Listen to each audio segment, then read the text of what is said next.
Atenção! Este programa se refere a histórias ocorridas dentro do jogo eletrônico Minecraft. Todas as informações são fictícias, nenhuma informação corresponde com a realidade. Bom, estamos de volta finalmente, o retorno da sua conspiração semanal, mas nesse caso não tão conspiração assim, porque nesta temporada temos o compromisso de passar só informações com selo Zap Zap de veracidade, mas temos algumas mudanças aqui. O nosso querido co-host Honório, ele ocasionalmente participará conosco dos episódios, mas é um homem atarefado agora. É um homem que não quer ficar num subemprego ao resto da sua vida. E, para substituí-lo, devido ao sucesso e atento ao conteúdo no episódio sobre Celso Portiolli, o meu novo co-host é o menino Thomas Costa. Fala galera, quem que tá falando é o Gático Gameplays. Sejam bem-vindos aqui à nossa segunda temporada, nossa gameplay aqui de Minecraft, né? Aqui a gente vai estar compartilhando as nossas histórias, né? Que a gente passou no servidor do jogo, assim, né? Compartilhando com vocês. E, obviamente, né? Essas histórias, elas podem meio que parecer que se passam na vida real. Ou podem até fazer referência a algumas coisas específicas do mundo real. Mas isso é, na verdade, dentro do jogo, tá bom? Então, se inscreve, deixa o like, ativa o sininho e é isso. Bom, tropinha, lembrando vocês, estamos na versão 12.5.7 e a gente tá com um pack de mod, onde a gente vai deixar pro download a pasta .minecraft na descrição, pra você poder instalar os mods e jogar com a gente aqui no servidor. Daí tu deixa a descrição mesmo, daí se o cara baixar é um vírus, tá ligado? Bota um vírus na sua descrição que a pasta de Coloca, eu vou deixar um arquivo compactado com aquela foto do Hernani sentado de perna aberta, segurando a marreta, tá ligado? Pô, a propósito, eu tô com uma tosse desse... Eu vou ficar tossindo aqui, eu vou avisar antes, né? Daí tu vai ter que cortar, não sei, desculpa. Não, relaxa, Aí, ó. que se fosse bom, a gente não tava fazendo, né, cara? Então...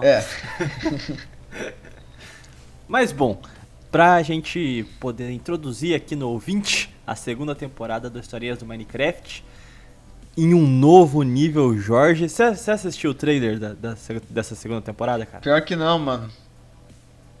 Pô,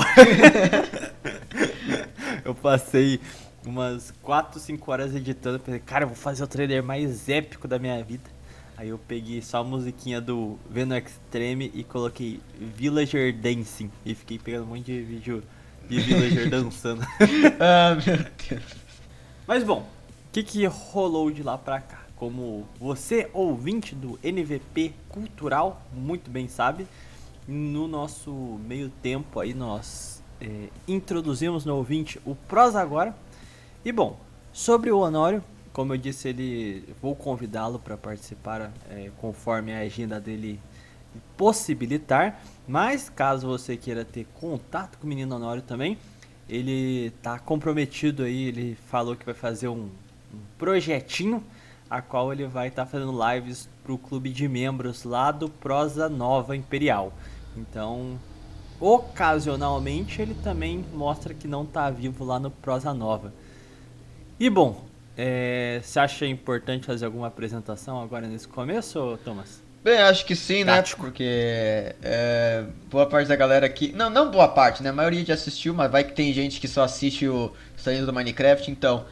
Meu nome é Thomas Costa, eu sou do canal lá do Prosa Nova, eu participo também do Prosa Agora. Eu tenho meu próprio canal no YouTube, onde eu faço tipo uns mini documentários assim, sobre assuntos da geopolítica moderna, tipo a guerra da Síria, a história do Putin e tudo isso. E é isso. Bom, o que a gente tinha comentado e preparado pra vocês nessa segunda temporada é que a primeira, eu e o Honório particularmente, a gente tava muito perdido, pra ser sincero. Ora a gente só queria teorizar, jogar conversa fora, às vezes umas teorias muito maluca, outras eram quase história paulada. Assassinato do Gugu. Aí tinha as recomendações do Hernani. tinha desde examinar a morte do Chorão até a morte do Gugu. Então. A morte do Chorão. Coitado do Chorão, mano. Porra. Não, mas o do Chorão realmente tem uma puta conspiração. É sério? Cara. É literalmente Kurt Cobain brasileiro, cara. Caralho. Mas. Tem que fazer, tipo, a gente vai ter que deixar, tipo, 1º de abril vai ser tipo um episódio triplo. A gente vai falar da morte do Chorão, a morte do Gugu, daí vai ter, tipo, o avião das... E da Hebe Camargo. Hebe Camargo, e eu ia falar do avião das Mamonas Assassinas, tá ligado? Mas Hebe Camargo é bom também. A Hebe é mais polêmica, o das Mamonas já foi explorado por tudo quanto é youtuber teen. Agora ninguém fala da teoria de que a Hebe continua viva, morando no Paraná, sendo uma plantadora. Plantadora de alface, nossa. Então, o que eu ia falar que a gente conseguiu delimitar na medida do possível. Então, a gente conseguiu fazer uns temas interessantes. Não vai ter algo tão vago, tipo, eu autorizo o capitão. Puta injeção de linguiça, pô. Mas a gente vai fazer, principalmente, a gente vai tentar intercalar, tá bom? Teorias muito biluteteias, mas que tem um nexo, que realmente renda um papo profundo, de fato, com teorias históricas, de fato, com fontes, lógico, do servidor Conspiratcraft, tá? Tudo no joguinho, tá? Autoridade, só pra que fique claro. Claríssimo. Porque, inclusive, esse vai ser um episódio um pouco pesado. Vai. Então, só deixando claro, estamos aqui no servidor Conspiratcraft e todos os fatos narrados aqui aconteceram só dentro do joguinho, tá, autoridades? Mas, enfim, a gente vai intercalar estas teorias que vão ser sérias, mas vão ter um quê um pouco mais especulativo por serem, vamos dizer assim, teorias de fato, não serem fatos verídicos, enquanto a gente intercala com história prática mesmo, mas que é ocultada propositalmente, eu acho que a gente pode colocar assim.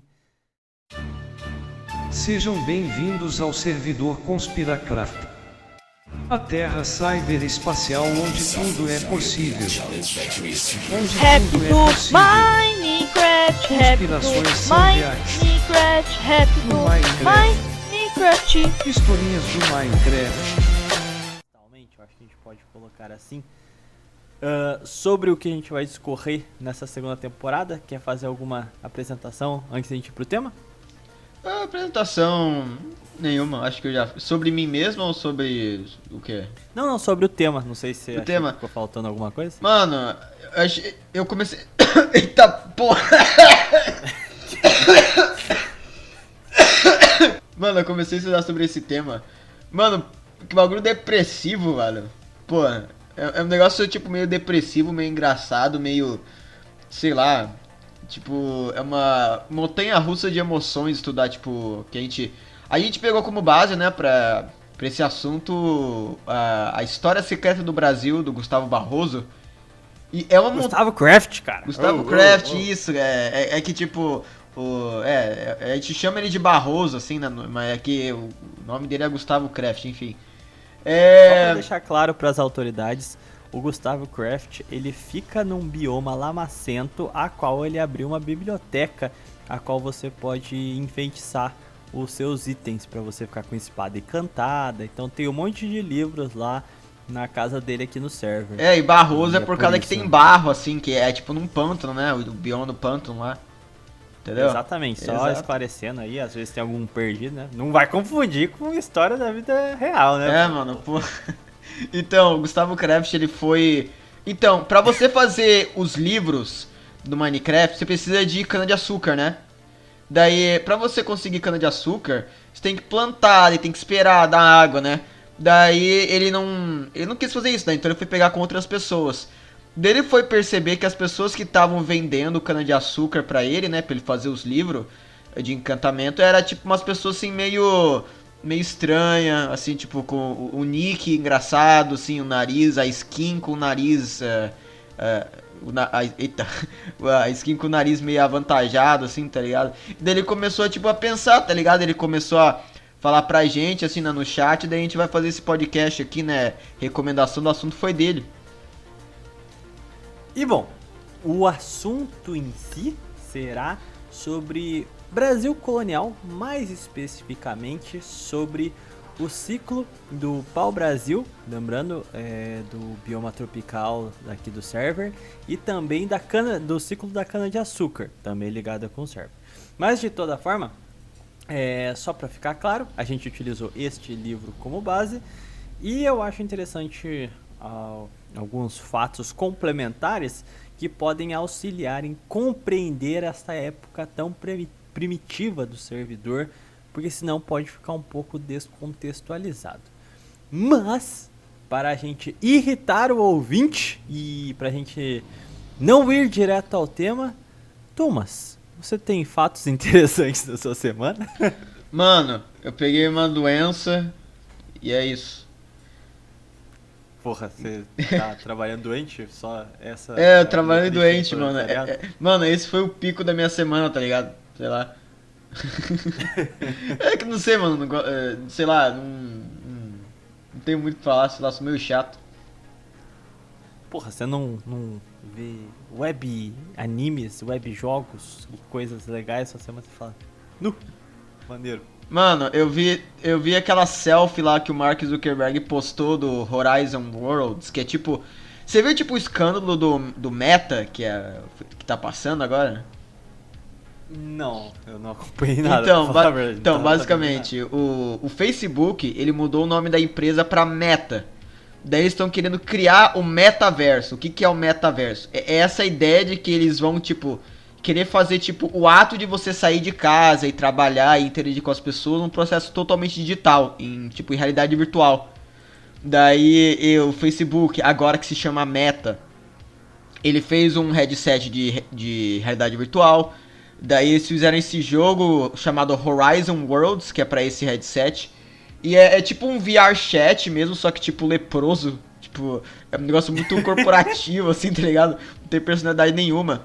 Daí a Meta, eles investiram 10 bilhões de dólares nisso. E daí o resultado é tipo um joguinho que parece tipo Second Life, tá ligado? E daí... Porra, pica demais, especulação no Second Life, hein, cara? Porra, mano, era muito legal. Daí, tipo, só que assim, ninguém tá jogando, porque primeiro, o conceito de você, tipo, fazer a interação social, um negócio digital é muito distópico, tá ligado? Até pro zoomer médio isso é estranho.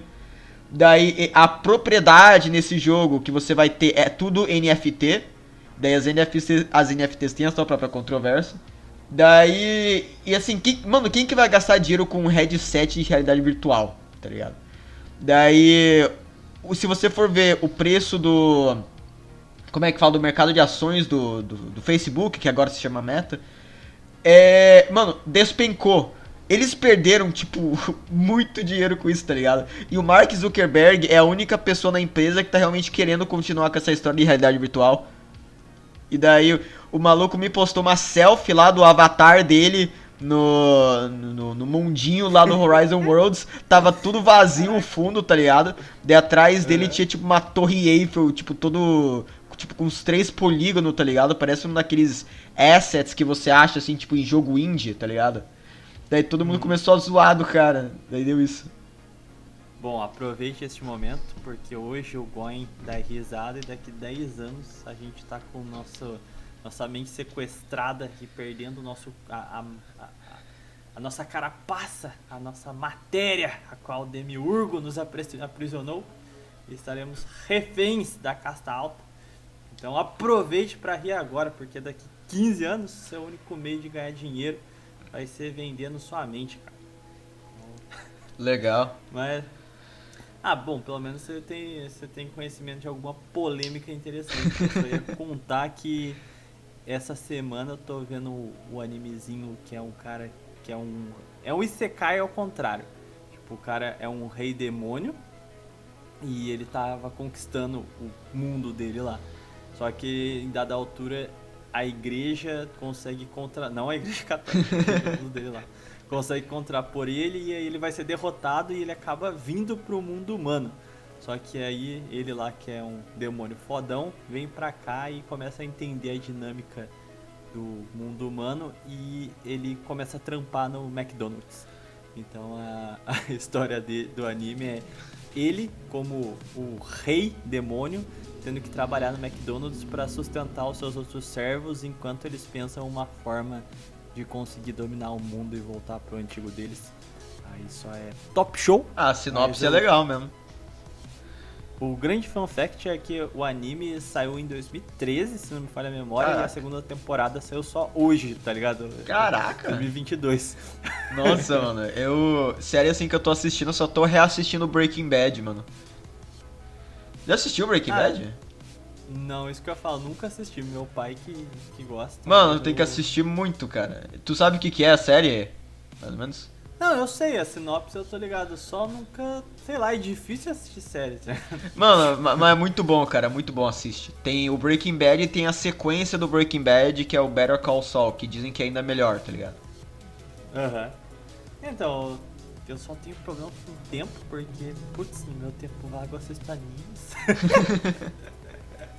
Mas, eu não sei, tipo, igual Pink Blinders, eu vejo todo mundo falando e eu nunca assisti. Tem até...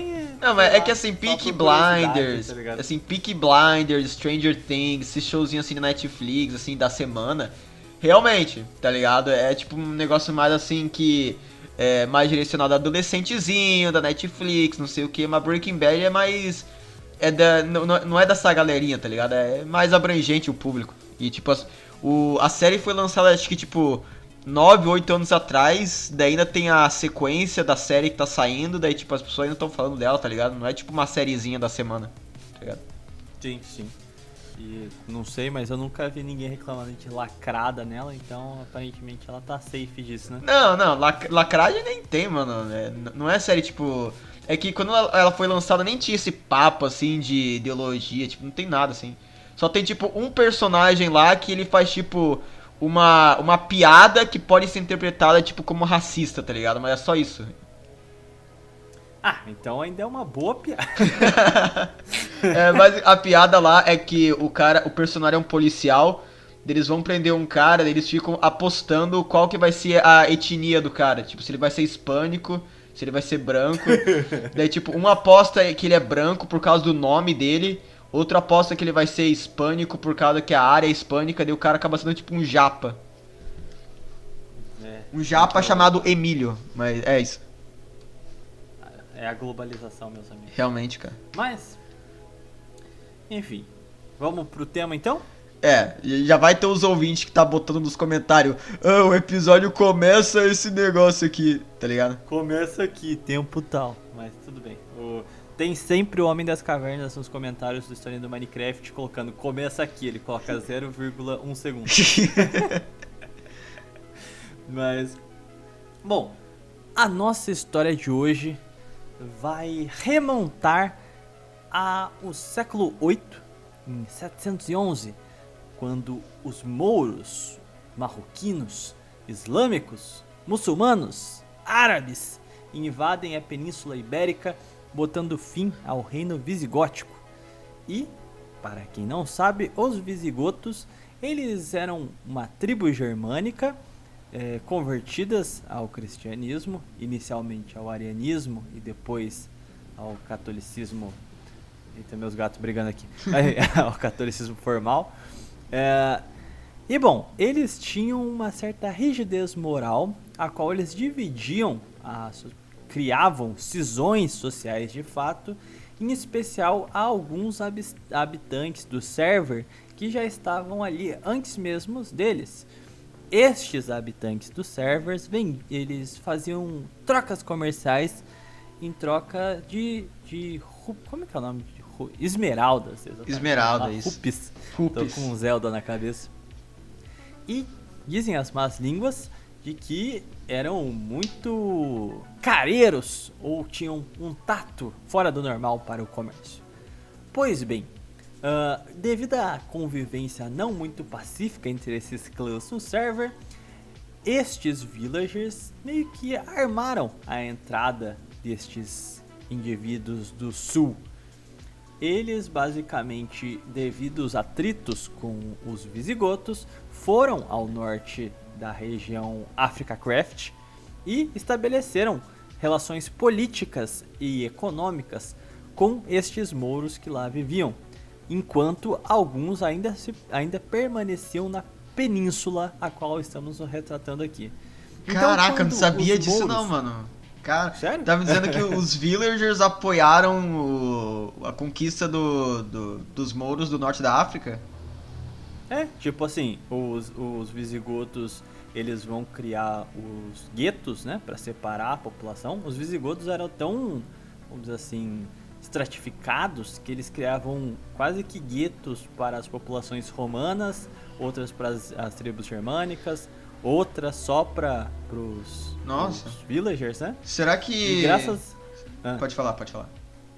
Não, então, é só falar que graças a isso, e por ele delimitar, vamos dizer assim, ó, você é segunda classe, você não tem direito a isso, aquilo, isso fazia com que as tribos meio que se dividiam. No caso dos villagers, uma parte ficou enquanto outra desceu pro norte da África, né? E estabeleceu comércio e contato com os mouros.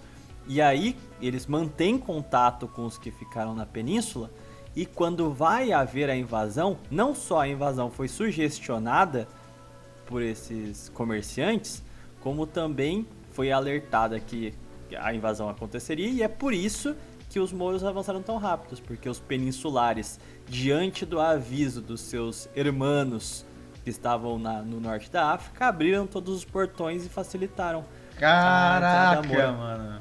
Eu ia perguntar sobre os guetos. Será que é por causa disso que a Península Ibérica é tão dividida assim? Tem tanto clã diferente? Mais ou menos. A questão do clã é muito pelo contexto da unificação espanhola, né? Ah, sim, sim. O- Mas já depois- começa aí, né? Já começa uma tribalização muito forte. Mas o elemento muro vai, vamos dizer assim, servir como um certo óleo nessa engrenagem, porque ele vai amolecer muito as relações sociais. Então, tipo, você vai ver que na Reconquista o povo ibérico já não tem quase mais nada desse racialismo, vamos colocar assim, né? Eles já... É outro povo, não é mais os visigodos que estão ali, pra ser Não, sincero, não. sabe? Eram os asturianos, não era? Era outro Sim, povo. então, vai ser fundado o Reino das Astúrias, mas eu digo que, assim, o elo de continuidade se perde durante o processo de aculturação, porque a Reconquista, ela vai terminar em 1492, né, com Isabela e Fernando, só que o grande ponto é que eles não expulsam os mouros propriamente. Quem quiser ficar é só se converter, e muita gente se convertia, só se mantinha. Então, assim, a cultura já estava extremamente mista, os relacionamentos interraciais, vamos dizer assim, já estavam acontecendo a rodo ali. Então, meio que aquele povo que existia ali no século VIII foi se dispersando, dando origem a esse antro, e a Península Ibérica, ela meio que esse pêndulo, porque você não consegue identificar se aquilo ali é africano ou europeu, ele fica constantemente nessa imagem única dentro ali daquele recorte geográfico, sabe? Tô ligado. Eu sei que tem, tipo, muito americano, assim, que é 56% europeu, que fala que Portugal, Espanha não é país branco, o sul da Itália não é país branco por causa dos árabes, não sei o quê. Então, porque mas em especial a Península Ibérica foi muito forte a miscigenação. E um dos fatores que contribuiu, por exemplo, no interesse de muita gente para vir no Brasil é que se tinha a imagem da mulher moura, que é basicamente a mulher morena de cabelos escuros que costumava se banhar na natureza. Então era uma mulher, vamos dizer assim, meio que mística, naturalista, e era um negócio, né? Era os contos eróticos, vamos dizer assim, da época. Então, quando eles chegam aqui no Brasil, eles encontram um monte de mulher de pele vermelha, cabelos pretos, se banhando pelada da força, tá ligado? Então você imagina o impacto disso no imaginário que já vinha se construindo nesse período da Reconquista, né? Caralho, mano. Então, em 2022, os chineses vendem waifus pra gente no videogame. Lá naquela época eles vendiam imagem de mulher negra. Nossa, cara. Negra não, morena. Morena, Cabelos isso, escuros. Cabelos escuros, isso mesmo. Pô, mano, Mas- tanta coisa muda, mas algumas coisas sempre fica a mesma coisa, né, cara? Então, na verdade, isso aí é o grande ponto de como o caráter brasileiro é literalmente só uma continuação do ibérico, sabe? Não tem nenhuma substancial diferença profunda nessas questões popularescas, sabe? Essas coisas do dia a dia, dos contos, do imaginário, dessas nossas tendências, sabe? Tem Sim. até uma é, é um poema do Essa de Queiroz, a qual ele descreve o ramalho, que é, vamos dizer assim, é uma forma de você criar, sei lá, o seu Mendonça, sabe? Que é pegar o sujeito mais médio da sua sociedade. Então ele estava descrevendo o sujeito médio português. Então ele diz lá, ora tímido, desencorajado, sem iniciativa nenhuma, mas de repente quando se concatena de uma ideia, surge um herói. Ora sempre sem fé, jogado, mundano, mas de repente fica à espera de um milagre de Eurique, sabe? Tipo, é uma tendência de 8 a 80 que a gente vê no Brasil até hoje, né? Caraca, mano. É tipo, o Brasil não tem jeito, tá tudo zoado. Mas aí vem o mito e fala, caralho, vamos mudar tudo em 2 anos, foda-se. Tá ligado? Mano, esse é um negócio que você percebe, assim, sobre as colônias, assim, assim, não é como se fosse uma civilização separada, tá ligado? Tipo, em vários quesitos é realmente uma civilização diferente, a brasileira da de Portugal, mas é a mesma origem, tá ligado? O mesmo povo, basicamente. Sim, em questões assim sociológicas, eu acho que a gente aflorou um pouco mais a questão da sexualidade pela condição da sociedade afastada do Santo Ofício e tudo mais, então abriu espaço para aflorar essas coisas, mas no geral eu acho que a gente manteve muito da mesma sociedade, tanto é que é tão fácil para o brasileiro se assimilar lá, né? Por exemplo, quem imigra para Portugal, né? Mas só pra gente não perder a mão aqui, basicamente a gente tem a entrada dos mouros e a Península Ibérica então se torna Al-Andalus, ou melhor, bom, não pensei em nenhum nome por servidor, mas imagine um bom nome aí. Al-Andacraft. E aí, em Al-Andacraft, como houve uma facilitação e um acordo dos villagers com os invasores, se dá início a um período que se chama Era de Ouro Sepharcraft, que é o momento em que eles vão ter liberdades para estruturar suas escolas e poder se estruturar intelectualmente. Então é quando as suas principais habilidades econômicas e como profissionais liberais vão ganhar um refinamento. Vai ter um aprimoramento técnico muito grande e eles vão ser um povo único no mundo. Ninguém vai ter tanto conhecimento técnico quanto eles. Tanto que isso vai ser a chave para eles poderem imigrar de um reino para outro, porque eles eram essenciais, não existia mão de obra remunerada, capacitada como a deles.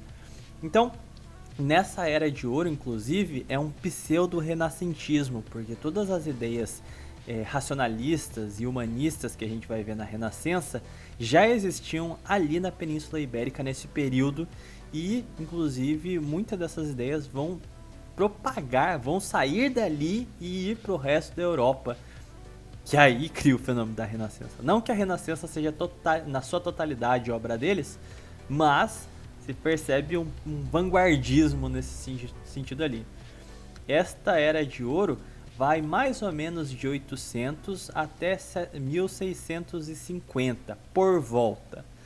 Porque aí começa-se uma certa rigidez islâmica, começam a denunciar essas relações sincréticas muito estranhas, essa leniência com eles, e ao mesmo tempo a resistência asturiana e outros reinados cristãos também vão começar a confrontar com mais veemência o domínio islâmico e dar início de fato a um progresso na batalha pela reconquista.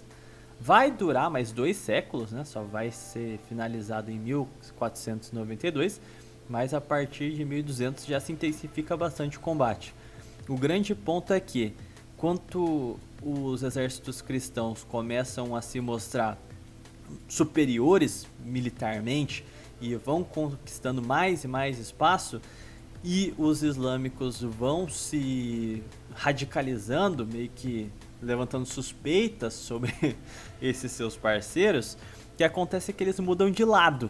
Eles literalmente veem que os cristãos vão ganhar, e eles pulam do barco e começam a ofertar os seus serviços aos reis católicos, que por sua vez, num ambiente de guerra, viam como uma vantagem estratégica ter essas pessoas técnicas, capacitadas em favor da sua coroa.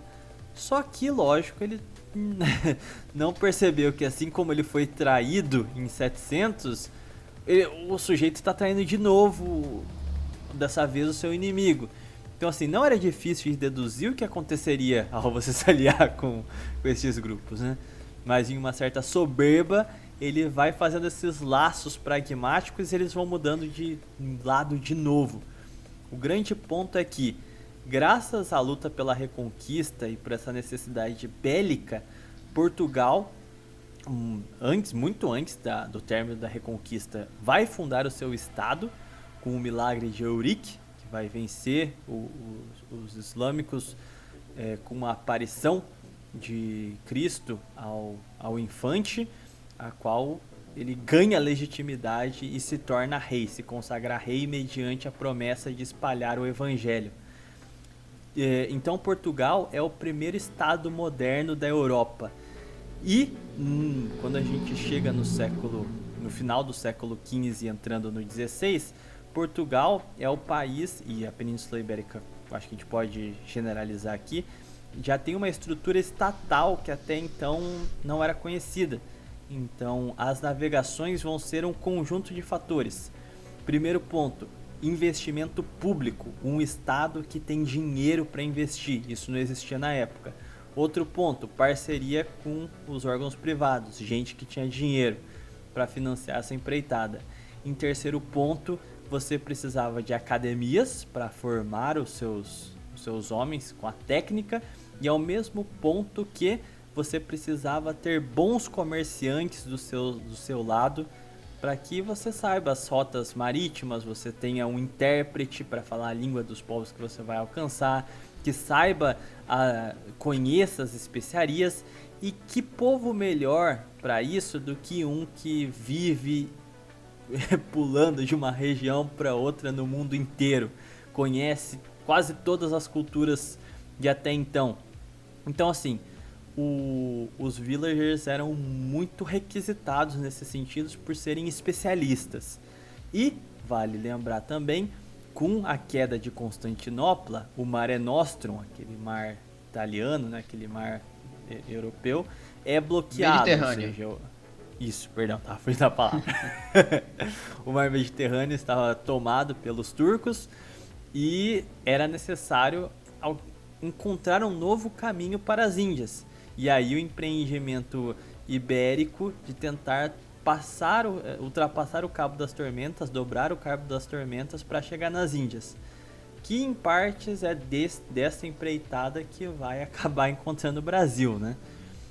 Thomas, quer fazer uns comentários nessas questões? Sim, o fato curioso, assim, que para chegar nas Índias, os ingleses e os holandeses, se eu não me engano, tentaram realmente, tipo, uma rota ao leste, tipo, ao invés de eles contornar a África, eles iam contornar a Europa, tá ligado? Só que eles só acabaram descobrindo o mar da Sibéria. Descobriram gelo. Basicamente, tipo, os caras estavam querendo achar a Índia, acharam, tipo, um iceberg, assim, tá ligado? Bom, se desse certo, também teria sido um baita feito histórico, né? Mas eu acho que, assim, que a nossa conspiração do dia, a grande história do servidor de hoje, começa 2 anos antes da história do nosso Conspiracraft, do nosso servidor sequer existir. A nossa história começa no dia 25 de setembro de 1498. A capitânia São Gabriel estava ancorada nos arredores da ilha de Angediva e, basicamente, os portugueses já estavam no seu empreendimento de navegação, só para contextualizar vocês. Então eles já dominavam algumas partes da costa africana. E neste 25 de setembro eles encontram um sujeito bastante estranho. Abre aspas para o Gustacraft aqui. Segundo ele, o indivíduo era da seguinte forma, abre aspas, vestia-se de maneira hindu, mundaço à cabeça, terçado à cinta, brincos nas orelhas, o nariz abunco se encurvava para os beiços úmidos e sensuais. Queria falar com o almirante enquanto bisbilhotava o navio, buscando principalmente analisar a artilharia. O capitão Mor, Vasco da Gama, que o prendeu ao mastro e lhe deu chicotadas até que admitisse quem era, dizendo então ser um villager natural da Polônia, onde estava a serviço dos homens das Índias, servindo de espião. O Gustavo Kraft realmente usou as palavras, como é que ele falou? Lábios sensuais? É sério mesmo? Beiços úmidos e sensuais. Beiços úmidos e sensuais. É sério? É porque ele descreveu a aparência média dos sujeitos da Índia, né? Tipo, a ideia dos trópicos como uma terra quente, mais ligada a aflorar a sexualidade. Mais. Tô ligado. Mas, basicamente, o que é interessante é que este senhor, ele pediu perdão, ele viu a superioridade portuguesa e se ofereceu para então prestar os seus serviços, trocar de lado. E o ibérico a essa época, desbravando o mundo e no seu ansejo por conquista, ele vê tanto o horizonte e a grandeza histórica que não se atenta aos pequenos detalhes. E essa história vai ser justamente essa dualidade daquele que está olhando para uma empreitada civilizatória, para as grandes coisas e deixa os pequenos feitos da vida cotidiana passarem batido, enquanto do outro lado está uma figura mais sorrateira, mais minimalista, que observa as pequenas oportunidades que o dia a dia pode lhe mostrar. E sendo um homem das Índias, ele é reconhecido como um grande especialista que tem experiência e conhecedor das coisas das Índias, sendo então batizado pelo próprio Vasco da Gama ali naquele momento, né? Pediu a conversão dele e lhe deu o nome de Gaspar da Gama, ou seja, lhe deu o seu sobrenome. Então, ele Então, imagina ser o Vasco da Gama. Tu tá tipo no porto em um porto da Itália, chega um maluco baixinho fazendo cosplay de indiano. O maluco fala um italiano mó errado, assim, com beiço tudo vermelho. Daí o maluco começa a entrar no seu navio, pergunta pra você onde é que tá as artilharias, onde é que tá tudo. Você imediatamente já assume que ele é um espião. Coloca ele contra uma parede, chicoteia ele, pede pra ele se converter à sua religião e daí muda o nome dele pro seu sobrenome. Ele fala, agora ele é meu frei aqui. Caralho, mano. Mano, isso aí é o negócio mais gigachad que eu já ouvi, mano. Sabia que o Vasco da Gama era bom, mas não sabia que era tão bom assim, mano. O cara simplesmente dropou essa. Ah, não, beleza, ele se converteu, já pode ser literalmente meu melhor amigo, toma meu nome aqui. E o cara aí já era espião, tá ligado? O que pode dar errado, não? Mas é interessante que o rei Dom Manuel é informado sobre o fato e é anexado à tripulação. E ele passa a integrar propriamente a tripulação do Vasco da Gama. Só que não só isso. Ele foi incorporado como intérprete e especialista e passou a viajar com Pedro Álvares Cabral. Ele passou por Moçambique, Melinde, Cananor, Calicut, eu não sei se é assim que pronuncia o nome desse lugar, que particularmente eu não conheço. Acho. Mano, eu sinto que eu devia saber, mas eu não sei também. Por Coxim.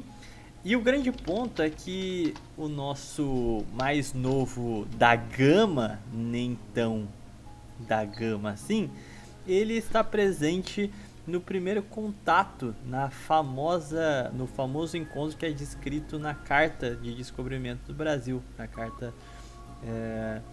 de Pero Vaz de Caminha. Então ele estava no descobrimento do Brasil, inclusive ele assiste a primeira missa do Frei Henrique de Coimbra. Então isso é bem interessante, porque ele vai aproveitar o momento em que eles descem para pegar as madeiras, seja para levantar cruzes ou para fazer as fogueiras, e ele, sendo um desbravador das Índias, ele conhecia aquele tipo de madeira, ele sabia quais proveitos podia tirar dela, mas ele não avisou ninguém sobre isso.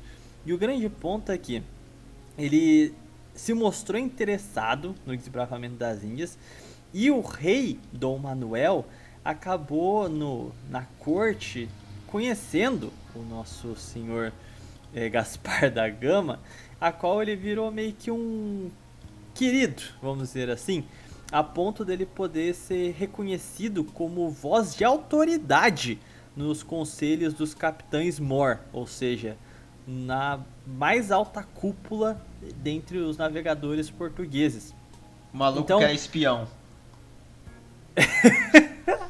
Tancável, né, cara? Mano, a porra do Baruque da Gama ali, mano, servindo como conselheiro. Mano. Mas sabe o que é interessante? Quando ele retorna para Portugal, depois desse primeiro contato com o Brasil, sabendo das especiarias que poderiam haver por aqui, porque, ponto importante, se você já leu alguma vez a carta de Pero Vaz de Caminha, você percebe que ele dá ênfase de que não se encontram pedras preciosas, nem nenhuma riqueza, apenas natureza. E natureza não aproveitável, tá? Que fique claro. O Brasil, o clima tropical é tão paradisíaco, assim, é uma natureza tão abrupta, que inclusive era impossível para o europeu estabelecer assentamentos aqui.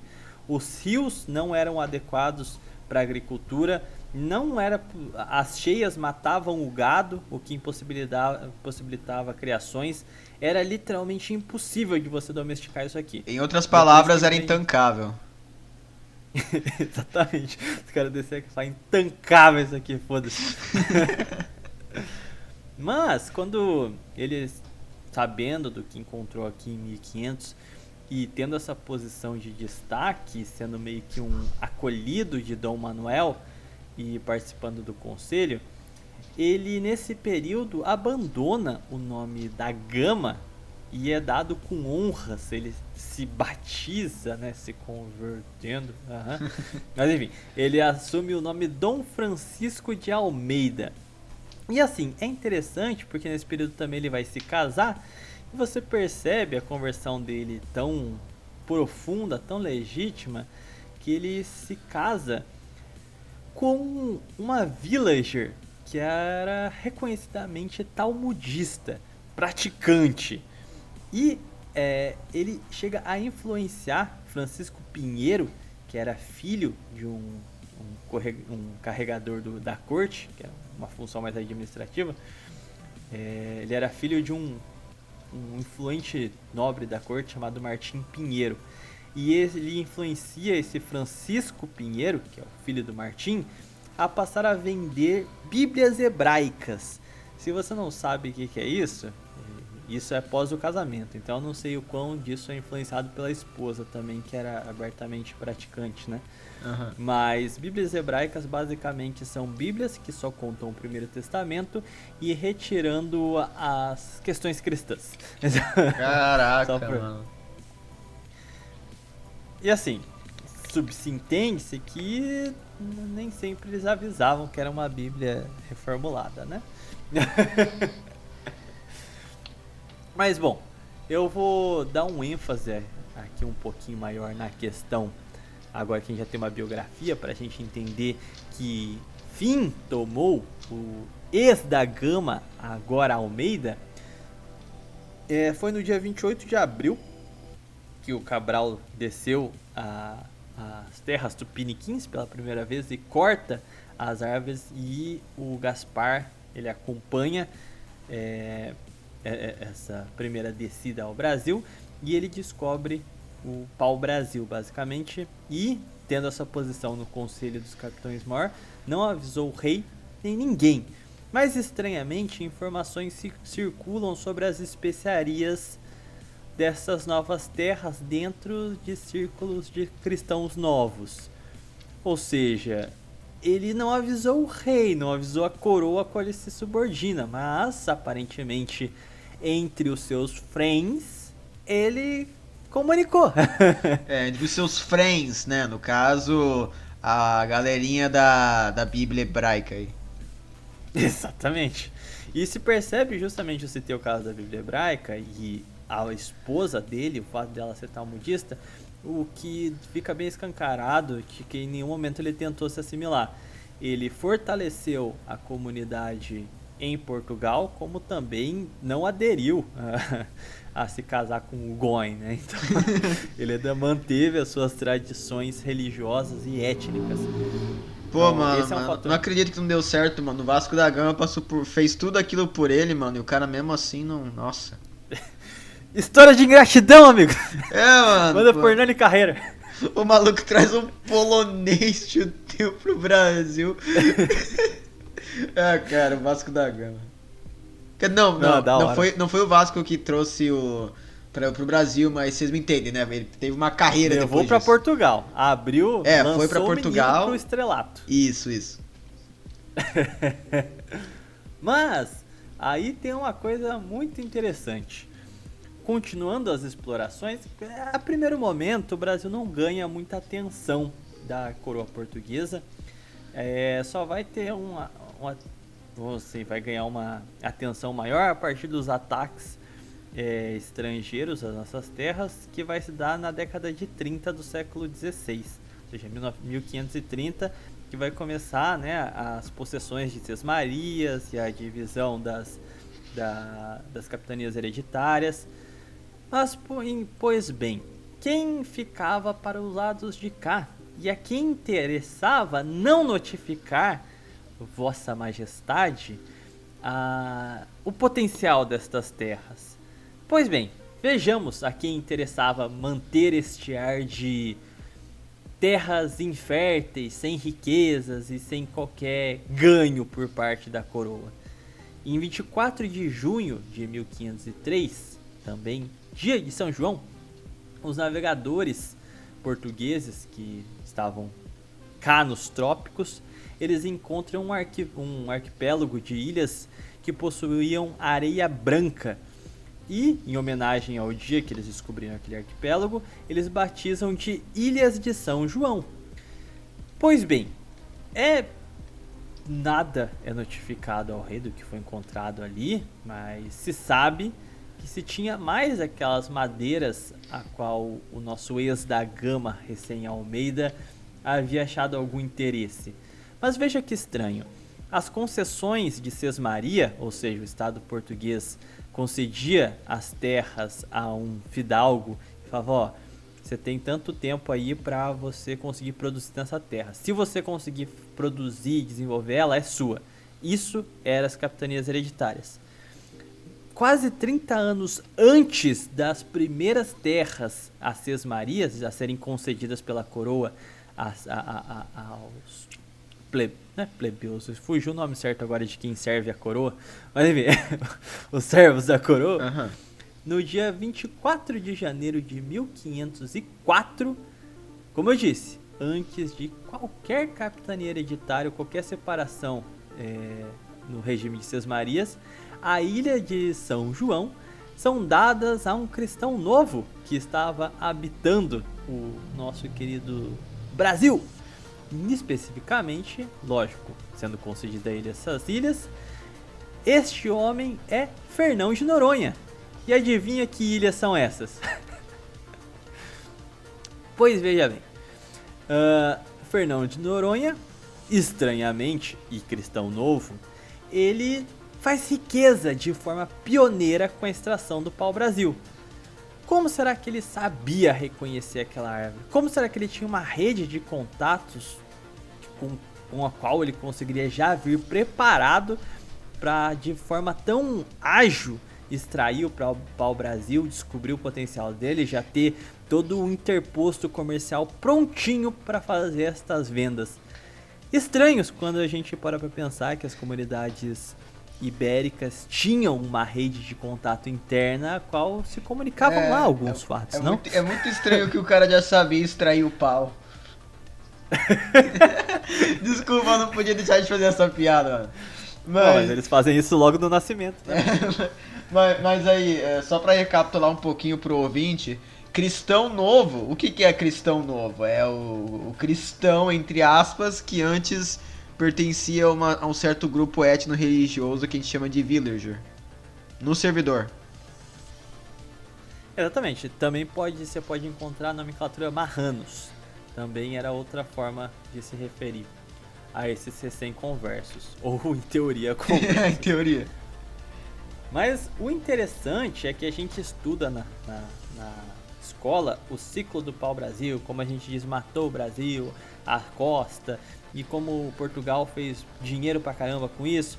Mas veja bem, a partir do momento em que foi cedida as posses desse arquipélago e o comércio foi feito, os lucros não eram tributados. Literalmente, Fernão de Noronha ganhou isenção fiscal. A coroa não ganhou um centavo com isso.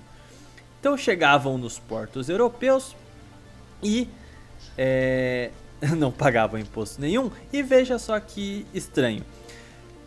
Todo esse comércio girava em Flandres, em Veneza e nos portos ibéricos, seja Espanha, seja Portugal. Ou seja, existia uma conexão assim interna de algum tipo de companhia, alguma sociedade secreta, não sei. Mas estes pequenos casos que sequer a coroa tinha noção e permitiu que um ciclo de extração se desse sem sequer a ciência dela, com um aparato complexo para lucrar com este ciclo. E vale lembrar que devido o dinheiro movimentado neste processo, lógico que isso chamou a atenção de corsários, né? Então, se por um lado as primeiras cartas enviadas ao rei Dom Manuel, os conselheiros, os especialistas em ver especiarias, eles ficavam até então dizendo para o rei: olha, não tem nada, foca nas Índias, não tem nada para tirar proveito ali, deixa quieto. A partir do momento em que os corsários começam a atacar as baias brasileiras, o nosso litoral, adivinha o que acontece? De repente começam-se a se cochichar sobre as benfeitorias que se podem ser empreendidas no Brasil, o potencial que se tem nessas novas terras, o quão era importante defender aquelas terras de ataques estrangeiros. Então, a história da economia brasileira começa com sonegação de imposto, basicamente. Tráfico. Tráfico. Também.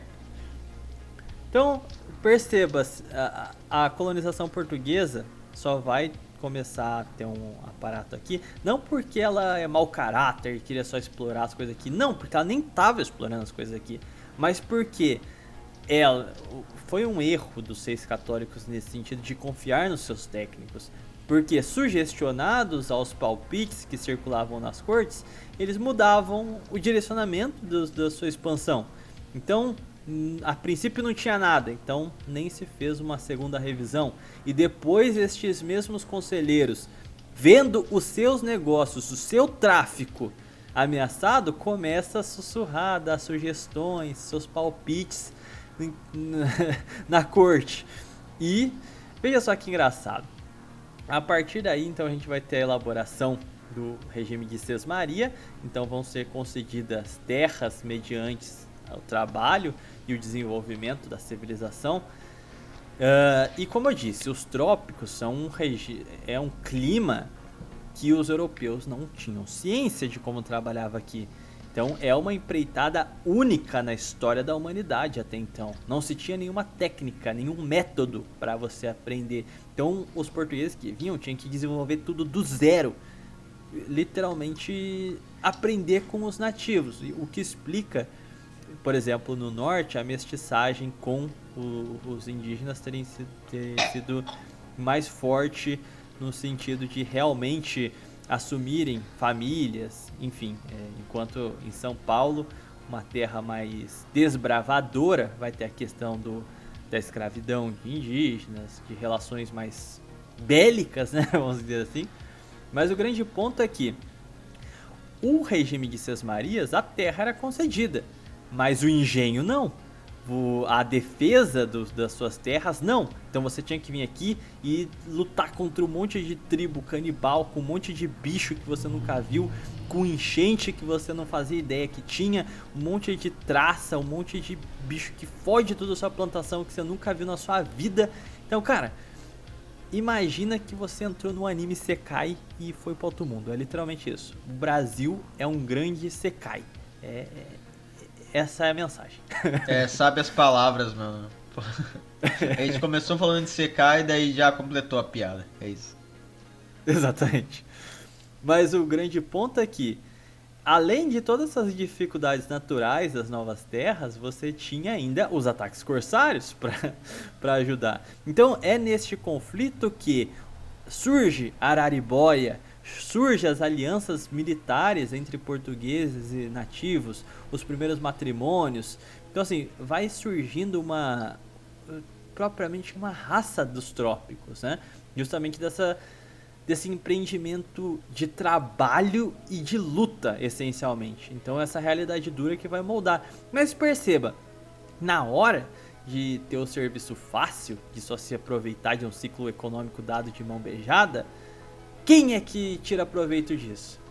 Agora, na hora de lutar pela terra, de ter que trabalhar pela terra, de assim, realmente ter que fazer um empreendimento descomunal, não. Aí é melhor deixar pro índio e pro português otário, eles que se fodam pra defender isso aqui. E é isso aí, a gente já tirou tudo que a gente pôde. Acho legal que o Gustavo Kraft, ele deixa ele fala ali uma frase, um ensinamento do livro Villager, que diz: em uma guerra seja o último a entrar e o primeiro a sair, logo assim. O último a ir pra guerra e o primeiro a voltar pra casa. É um ensinamento que tá no próprio livro Villager, tá ligado? Sim. Então, e é interessante que esse período, eles passam, lógico, a gente vale ressaltar aqui, voltar um pouquinho no tempo, lembrar da Era de Ouro, a qual eu tinha citado, a qual eles se profissionalizam como profissionais liberais. E se percebe que nesse período onde tem uma luta pelo território e tudo mais, começa uma formalização da colonização, eles começam principalmente a adentrar o clero, literalmente entrar na igreja, padres hereges, exatamente isso, meu amigo. Eles conseguiam esses pontos, começam a entrar em cargos da burocracia, cargos no judiciário, eles conseguiam passar pelas eleições, eles eram professores e cuidavam propriamente dos translados das mercadorias. Então eles vão ser, vamos dizer assim, se especializar para ser uma burocracia. E isso tem tudo a ver com o Estado moderno. O que é Estado moderno? Criar uma burocracia que regule e crie procedimentos e que seja adotado dessa técnica. Então percebe como eles encaixam perfeitamente. É um povo que é muito bom em pegar o time, se fazer indispensável, né? Isso aí é uma como é que eu posso dizer? Uma qualidade que não tem como negar. Mas o que se tem com a criação do engenho? O modelo econômico que o Brasil tem, então, principalmente no norte, né? Das capitanias hereditárias, apenas duas vão vigorar, São Vicente e Pernambuco. Em especial Pernambuco, o engenho da cana-de-açúcar vai ganhar forma. Só que o que o engenho precisa? Mão de obra. Que mão de obra? Essa é a questão. O indígena não era apto ao trabalho. Ele era muito não é nem revoltado, mas era indomável. propriamente. Não tinha... E se eu não me engano, não sei se nessa época ainda vigorava, mas a Igreja Católica tinha feito uma como é que fala? Uma lei, uma lei assim da igreja que basicamente deixava ilegal você escravizar os nativos das Américas, assim, pra mão de obra. Só que eu não sei se nessa época já valia. Já. Inclusive é o momento em que os jesuítas vão começar a chegar e a gente vai ter duas classes no Brasil e uma delas se desdobra em dois. A primeira classe é a classe agrária, os senhores de engenho, que vão ser, lógico, vão criar uma casa grande, vão desenvolver, criar de fato o assentamento. Mas o Brasil é um país continental porque nós tivemos aqueles que foram as artérias do nosso país, que são os conquistadores. E quem são os conquistadores brasileiros? Dois grupos antagônicos, mas que desempenhavam a mesma função de exploração, que foram os jesuítas e os bandeirantes. Os bandeirantes aprendiam a navegar, a andar pelas matas, ter o conhecimento nativo em busca de escravos indígenas e pedras preciosas. Utilizando as mesmas técnicas, mas para outros fins, estava os jesuítas, a Igreja Católica, que queria combater a escravidão dos indígenas e trazer a conversão. Então os nossos conquistadores têm dois propósitos. Um correm atrás de pedras preciosas e outro da salvação das almas, basicamente.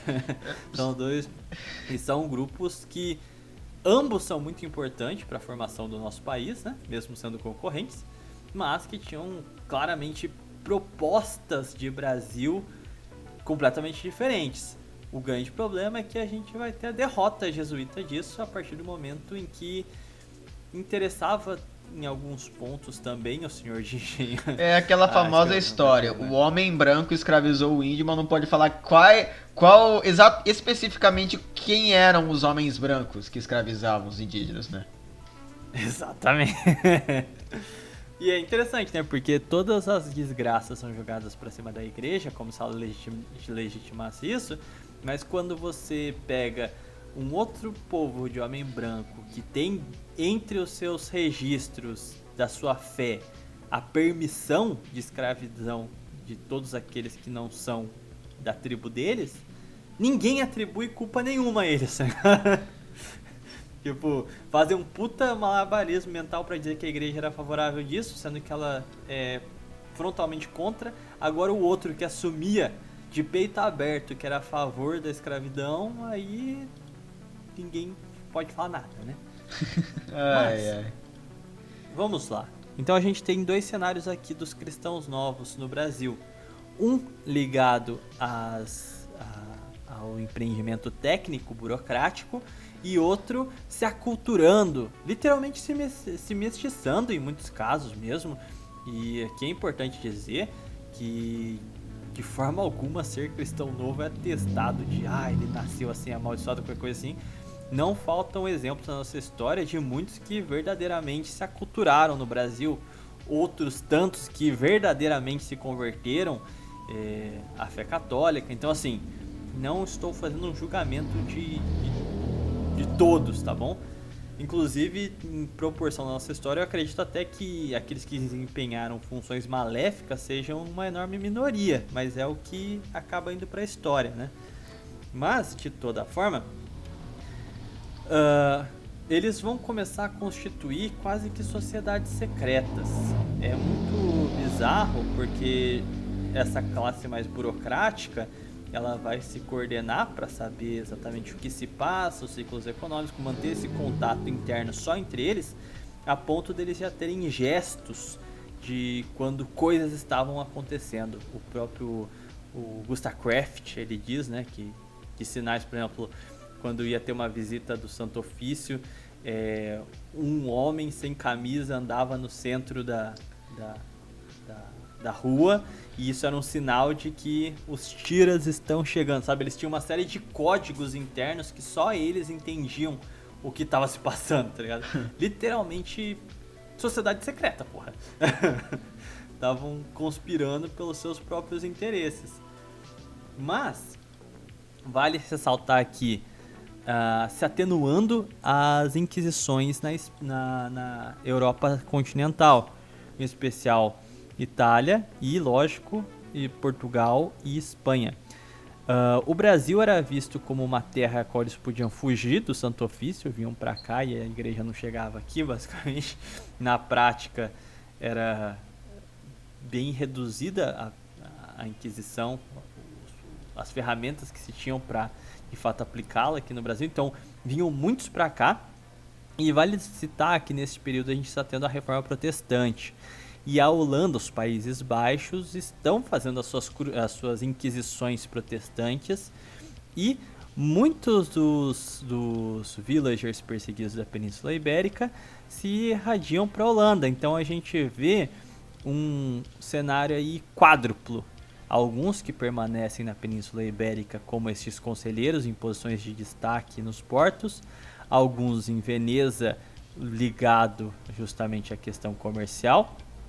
Outros vindo ao Brasil, também de olho em especiarias e na cana-de-açúcar. Vale lembrar que açúcar não era algo acessível na Europa. Só os mais ricos tinham acesso a açúcar. Sim, então, os pobres eles usavam mel de abelha, né, como adoçante. O açúcar puro mesmo era bem raro. Era uma coisa de nobreza máxima. Então era muito caro e era um baita de um comércio. Então assim, perceba então que existem gente na burocracia no Brasil, gente na Península Ibérica, e gente em Veneza e gente na Espanha. E todos de origem ibérica. Todos falavam espanhol ou português. Eles eram o mesmo povo. E eis o ponto, eles mantêm uma conexão direta sobre o que acontece entre eles. Então o que eu acho que é importante apontar aqui é que eles nunca se viram como um cidadão holandês, português, espanhol, veneziano ou o que for. Eles sempre tiveram a ideia de que existe um estado metafísico deles. Eles só devem lealdades aos seus friends. O resto não tem porquê. Então, cara, tipo, pensa, é uma classe de indivíduos que não segue tipo a religião do Estado, que não se integra à religião assim, a cultura daquela nação, que tem um sentimento assim muito mais, sabe, é um povo que é culto e que tá pouco se ferrando para aquele país, sabe? Então é meio que seria uma consequência natural, tipo, essa galera só contribuir pra ferrar ou sabotar, por causa que qual que é a motivação que eles têm pra não fazer isso, sabe? Eles não se identificam com aquele povo, eles não têm nenhum dever àquela nação, entende? E aqui entra o ponto importante. Eles estão em funções burocráticas, profissionais liberais, auxiliam o comércio, então eles tiram muitos lucros entre essas frentes portuguesas, o comércio com a África, com a Veneza, e os países protestantes estão se tornando quase um reino deles, tá? Quando eles conquistam cidadania de fato, liberdade religiosa, abrem escolas, assim, coisas voltadas só para eles. Mas o grande ponto é que eles conseguem ganhar dinheiro fazendo a intermediação desse comércio e eles chegam às possessões ibéricas na África. E ali é onde as coisas vai ser, vamos dizer assim, no século XVII, a gente vai ver o comércio, o ponto que mais vai dar dinheiro naquele século. Que a gente vai ver o Brasil conseguindo construir os seus engenhos, e os engenhos são muito caros, e quem é a burguesia que tem um capital para emprestar? Uns agiotas ali, que estão ligados aos portos. Então, registro histórico de qualquer historiador que você vai pegar, os senhores de engenho sempre viviam endividados até o talo. Eles sempre, assim, eram...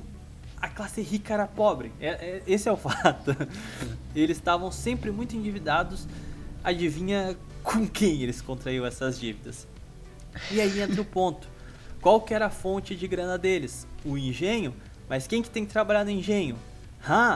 E quem está nas colônias africanas e estabelecendo contatos com os povos árabes, contato que eles já tinham desde o século VIII? Exatamente, eles vão fazer um intercâmbio do tráfico de carne humana, vamos colocar assim. E é justamente onde os senhores de engenho mais vão contrair dívida. Ele vai ter que comprar o escravo, vai contrair dívida com quem está vendendo o escravo e ele precisa do escravo para pagar a dívida. Você percebeu como ele, nesse momento, o Goin já tá completamente prostrado? Mano, isso é algo... Só Eita, tem instantinho. alguém batendo na porta hoje? Só instantinho. É a Mossad. Pronto. Beleza. Voltei.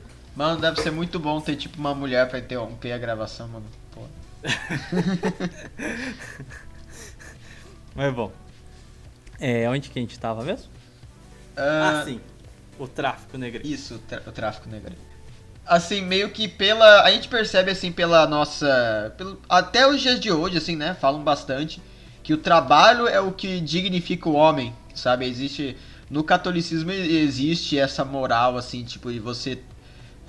não necessariamente ficar rico, mas você, tipo, conseguir dinheiro, conseguir sustentar por meio do trabalho, sendo útil, sabe? Contribuindo pra sociedade, porque o trabalho dignifica o homem, né? Essa galera, assim, villager... Não necessariamente villager, mas a gente vê, tipo, o protestantismo também, tendo uma revisão dessa visão mais empresária, que eles ficam muito obcecados com essa ideia de você poder ficar rico sem trabalhar, sabe? Daí, eu falei no prosa, e tipo, acho que isso existe até um certo nível também, até hoje, né, com as criptomoedas. Tipo, você não fica rico, tipo, trabalhando com alguma ideia boa, com algum investimento, algo assim, você fica rico porque tu comprou uma moeda lá e tu foi mais esperto que a outra pessoa que comprou antes ou que comprar depois, tá ligado? A moeda, IK Option, invista na bolsa de valores, veja os melhores ativos. Bet 1, 2, Cara, 3. Tudo isso é sinagoguismo. Vou colocar assim. E isso é um grande ponto importante, porque lá nas academias inclusive as academias que estão abrindo na Holanda nesse período, tem nomes em espanhol. E toda a estrutura dela é imitando as academias, as faculdades hispânicas. Das Flores, eu acho que é o nome de uma delas, não me recordo. Mas lá vão ser desenvolvidos os primeiros estudos sobre investimentos em empresas de capital aberto, utilizando o nome Bolsa de Valores, e é daí que vai ser germinada as ideias das companhias das Índias Orientais e depois ocidentais. Então, assim, não é por acaso, entendeu? Uhum. Flagradamente premeditado. Mas, bom, voltando aqui ao... Você tá me ouvindo aí, cara? Eu tô ouvindo, Ah, tá. Achei que tinha caído. Não. Bom, como eu disse, em São Vicente a gente vai ter um sucesso inferior na monocultura, mas em termos, vamos dizer assim, alimentícios vai ser melhor. Vai ser uma produção mais particularizada, não vão ser terras tão grandes, mas vai ser vai se desenvolver menos por não ser tão próspero economicamente, mas vai ser palco de uma luta atávica entre jesuítas e bandeirantes. Como eu disse, ambos desbravadores do território, mas com fins completamente diferentes, né? E graças a essas tensões e ataques bárbaros aos jesuítas, no decorrer do século XVI, a gente vai ter, como eu disse, aquela sociedade, proto-sociedades secretas, que vão resultar em muitas deportações, uma maior proibição e uma maior fiscalização. Vão ser as primeiras vezes que o Tribunal do Santo Ofício vão chegar ao Brasil, justamente pela forma como esta religião estava se alastrando. enogas, eu acho que era o nome que se utilizavam aqui no Brasil, que a gente não utilizava o nome sinagoga ainda. Então assim, vai chamar a atenção e vai enrijecer o combate a esse domínio mais aberto sobre eles. E no final do século XVI, no decorrer justamente destas tensões, degradados, expulsos, era comum que eles vendiam tudo que tinham e iam para um novo local. Eles fazem isso ao longo da história inteira, né? Não falando de forma a desmerecer, mas a condição que eles se encontravam desde a queda do Segundo Templo, né? Então, a essa altura já eram 1500 anos que eles viviam disso. Uma hora acontecia uma perseguição, eles vendiam tudo e iam para outro lugar. E eles estavam tornando cada vez mais gordos os cofres holandeses, tendo uma armada cada vez mais poderosa, sendo financiada pelas empresas de capital aberto. E o grande ponto é que todo esse processo que a gente vai ver deles se especializando como técnicos profissionais liberais e regulando o comércio entre as nações europeias, e em especial o comércio mais lucrativo de todos, que era o tráfico negreiro, eles vão aportar todo esse dinheiro na Holanda, justamente nessas companhias de capital aberto. Inclusive as academias que eu citei e que eles vão abrir uma porrada de templos, de escolas talmúdicas e coisas do gênero, grande parte disso são senhores que conseguiam ainda se manter na Península Ibérica, se sujeitando, né, às normas, mas aí aportavam todo o dinheiro, lógico, conseguiam seus esquemas traficando essa influência, né, e aportavam o dinheiro na Holanda. Então era bem claro o que estava se operando naquele momento. Eles estavam se preparando para dar um golpe de fato nos seis católicos. E é o que acontece. Uma grande parte fica na Holanda, vai fortalecendo a expansão mercantilista da armada holandesa, até que chegamos no século 17? 17? É isso mesmo, já é século 17? Tô até me perdendo aqui. E a gente vai ter os golpes mais duros, porque a gente tem o fim da Casa de Avis com Dom Sebastião, Portugal é assimilado pela Espanha, né, início da União Ibérica, e a perseguição contra os villagers se intensifica. E uma vez estabelecido o potencial colonial holandês, adivinha quais são os dois lugares a qual eles têm uma porrada de dados sobre, a ponto de serem literalmente dossiês, assim, quase que raios-x completos, panoramas 100% precisos, no sentido assim, por exemplo, na questão dos engenhos, de onde ficam os engenhos, quem é o proprietário, quanto que ele rende, em que época, quais são os ciclos, quantos homens precisam para trabalhar, tipo, eram coisas muito específicas, documentos esses que circulavam na Holanda. No último episódio da primeira temporada eu citei certinho o nome do documento lá, se vocês quiserem mais detalhes sobre a invasão holandesa do Nordeste, só conferir lá, tá bom? Mas, caraca, então os holandeses sabiam mais sobre o Brasil do que Portugal. Basicamente, porque os agentes deles não eram uma delegação igual eram os portugueses. Os agentes deles estavam literalmente dentro e vivendo no Brasil, né? Mas o ponto é que não é só a região do Nordeste brasileiro, o centro das casas grandes e de engenho, que vai ser tomada. Outra região da espanhola que vai ser foco destes senhores é Angola. E Angola era o porto central da onde se operava o tráfico negreiro. Na prática, eles queriam se assenhorar das duas principais atividades econômicas daquele século, tomar para si de fato. Nesse período, o Gustavo Kraft aí, ele aponta que inclusive que a Holanda era conhecida como a Nova Judéia, tá entendendo? Caraca, mano. Então esse era o nível Então, assim, dá claramente pra ver que era um conflito desigual, desproporcional e claramente a Mossad já estava ali, cara. Bom, quer fazer uns comentários aqui antes da gente prosseguir? Ah, cara, nem sei se tem muito pra comentar, é um negócio muito, tipo, chocante, tá ligado? É tipo uma perspectiva, eu nunca, assim, nunca parei pra pensar assim na história do Brasil, tá ligado? Uhum. Bom, a gente vai. Acho que a gente pode encerrar aqui nesse sentido, porque a gente perpassa justamente os 3 primeiros ciclos mais rentáveis do período colonial do Brasil: o pau-brasil, a cana-de-açúcar e o comércio negreiro.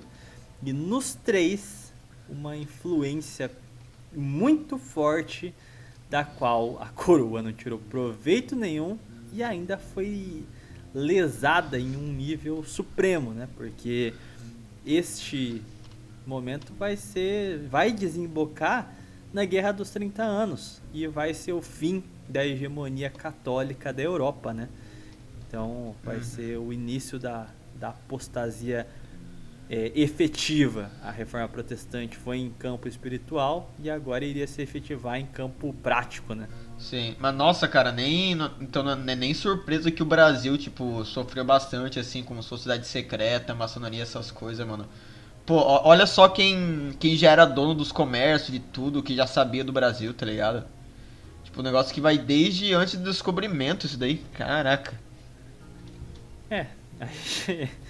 Meio que a gente já foi penalizado na nascença justamente pela cobiça dos reis católicos. E eu acho que isso aqui que é o grande ponto. Você percebe que eles não são burros, mas eles estavam tão encantados com a sua glória, com a sua expansão, e olhavam tanto a civilização, os grandes atos, que as pequenas coisas do dia a dia, eles nem viam que eles estavam recolhendo essas informações, se organizando, tirando proveito de tudo isso, nem percebiam que nessas pequenas tendências era onde eles eram literalmente instrumentalizados, né, cara? É que também, olha, tipo, pensa como que um rei é criado, tá ligado? Tipo, ele é cercado, assim, de súditos, de igrejas, de pinturas, sabe?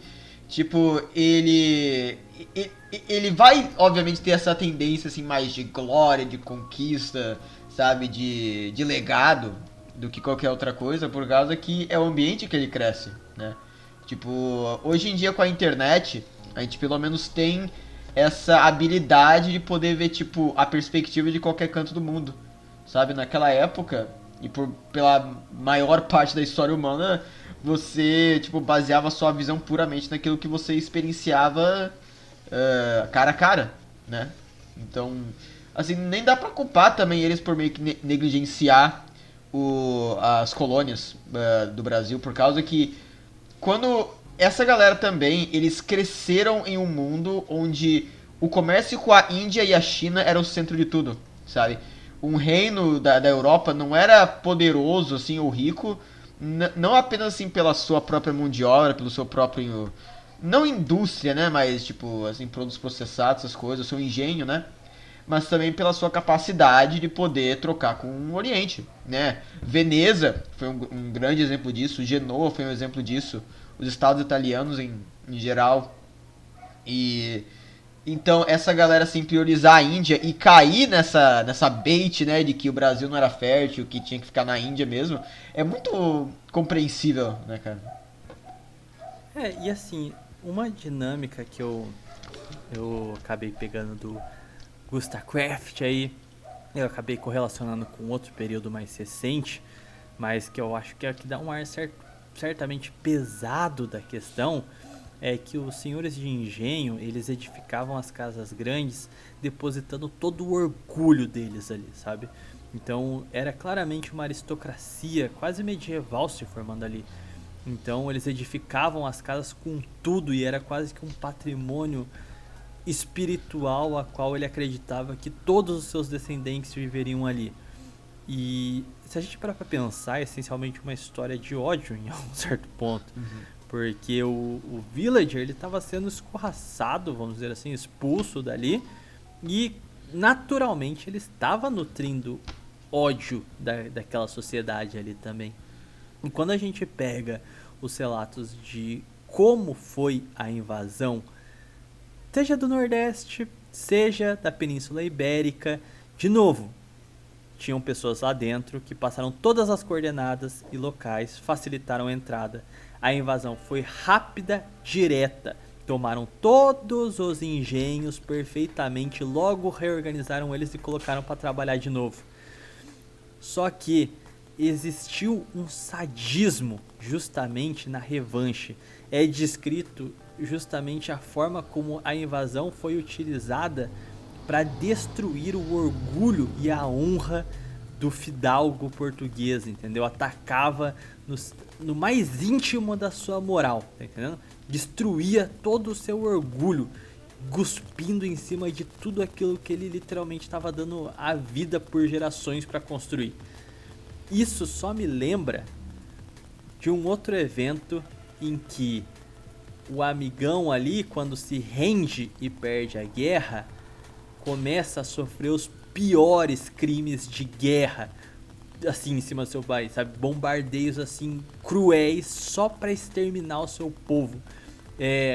Não sei se você já pegou esses casos da Alemanha pós-rendição, onde alguns senhores, se eu não me engano, de Berlim, até esqueci qual a cidade correta, mas chegava a ajuda humanitária e ele propositalmente jogava toda a comida no lixo só para a população alemã que não tinha nada a ver com a guerra passasse fome e morresse. Caraca, tá, mano, não vi isso não, mano. Caraca. Esse mesmo sadismo de revide, de sempre querer atacar da forma mais humilhante, da forma mais, sabe? Eu não acho que seja uma coisa própria ou qualquer coisa assim, porque eu imagino também que esses ciclos são ciclos, eles acabam sendo respostas a uma ação, que são resposta de outra e outra, então eu acredito que se gere um ódio mútuo nesse processo, mas sempre nesses momentos de troco, quando você começa a pegar as fontes assim do sofrimento em uma perspectiva mais pessoal, sabe?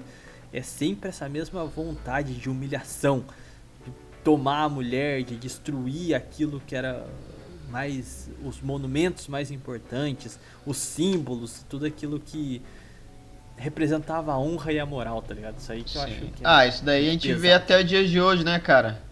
Não posso falar onde, né, mas a gente vê. Mas eu tô naquela vibe ainda dos vídeos sobre reprogramação mental que eu fiz, mas ninguém me tira. Que entra outro ponto aí.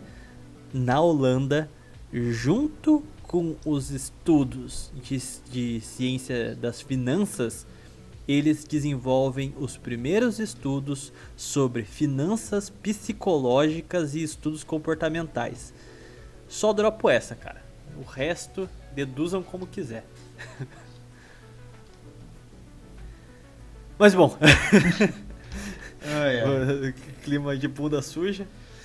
Vamos ficar por aqui então? Alguma última consideração? Não, mano, é episódio mó. Pra começar a segunda temporada assim, já na depressão, tá ligado? Mas enfim, de certa maneira a gente até que saiu por cima. Quer dizer, não exatamente, mas olha, a gente é um país católico e não um país tipo protestante, um país tipo ateu ferrado que nem é os Estados Unidos. Cara, a gente saiu por cima, a gente deu um pau nos caras e expulsou eles daqui. A gente mandou eles tudo pra Nova York e agora o problema é dos Estados Unidos. Foda-se! Cara, mas tipo, eu percebo que esse papo assim de que o Brasil não tinha recurso nem nada, é um negócio que eu vejo muito liberal falando que a Amazônia não tem recurso não, é tudo mito, velho, não tem nióbio não. Se tivesse recurso lá, já teriam feito uma iniciativa privada, não sei o que, tá ligado? Eu vejo isso ainda, mano, e é um negócio que dá raiva, velho, puta que pariu. Mas eu acho que tipo, vai dar pra deixar, tipo, a história Villager no Brasil pra outros episódios, né? Não sei se você vai...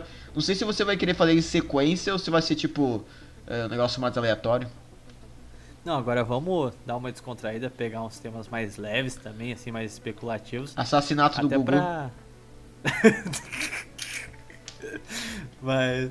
Então pra dar um tempo também de pesquisa, né? Porque, sendo sincero, você... Beleza, o Gustavo Craft vai lá, compila tudo. Mas, amigo, você lê... Você não entende de primeira, cara. Você não vai Sim. absorver o contexto. Você vai precisar de uma literatura sobre história geral e antropologia pra você entender o contexto em que se passa as coisas, tá ligado? O livro por si só não faz mágica, cara. Você vai...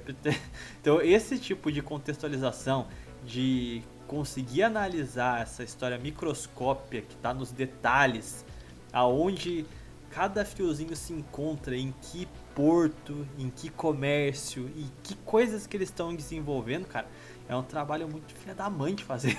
Então, dá um tempinho nessa questão específica da atuação no Brasil, sabe? É já... Puta trabalho pra fazer isso aqui. Deu. Mas é isso aí então? Isso aí? Uhum. Eu esqueci como é que a gente encerrava, então... Eu só lembro que era beijinho, beijinho, cascudo em mim. Até a próxima gameplay. Até. Valeu, ouvinte.